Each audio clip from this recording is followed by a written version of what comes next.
সন্ত কবির, যিনি সদ্গুরু কবির সাহেব নামেও পরিচিত, তিনি 4 শতকের ভক্তি আন্দোলনের একজন বিশিষ্ট সাধক রামানন্দজি কর্তৃক আধ্যাত্মিকভাবে দীক্ষিত হয়েছিলেন বলে মনে করা হয়।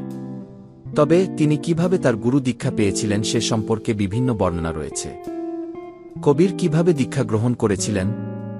দীক্ষা গ্রহণের জন্য দৃঢ়প্রতিজ্ঞ কবির একটি পরিকল্পনা তৈরি করেছিলেন। তিনি লক্ষ্য করেছিলেন যে একজন বিখ্যাত ভক্তি সাধক স্বামী রামানন্দজি তার ভোরের প্রার্থনার জন্য প্রতিদিন বারাণসীর পঞ্চগঙ্গা ঘাটে যান। ভোর হওয়ার আগে কবির চুপচাপ ঘাটের সিঁড়িতে শুয়ে পড়েন সাধুর আগমনের অপেক্ষায়।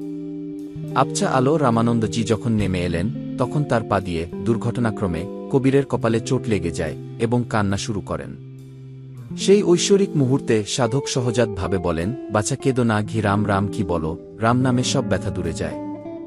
কবির তার শুদ্ধ হৃদয়ে এটিকে তার দীক্ষা মন্ত্র হিসেবে গ্রহণ করেছিলেন, বিশ্বাস করেছিলেন যে গুরুর পায়ের স্পর্শ আচার অনুষ্ঠানের বাইরে একটি আশীর্বাদ।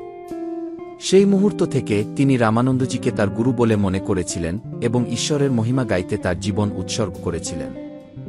ঐশ্বরিক দীক্ষা। প্রাচীন গ্রন্থ ও সন্তমত অনুসারে প্রমাণিত যে সত্যের প্রতীক কবির সরাসরি পরম ঈশ্বর সৎপুরুষ সদ্গুরু দ্বারা দীক্ষিত হয়েছিলেন, কোনো মানবিক মধ্যস্থতাকারী গুরু নয়। এই সংসারে গুরুকে প্রাধান্য সম্মান দেওয়ার জন্য তিনি রামানন্দজিকে গুরু বানিয়েছেন। সদ্গুরু কবির সাহেব সম্পর্কে আরও বিস্তারিত জানতে চ্যানেলটি লাইক ও সাবস্ক্রাইব করে আমাদের সাথে থাকুন। সাহেব বন্দেগী।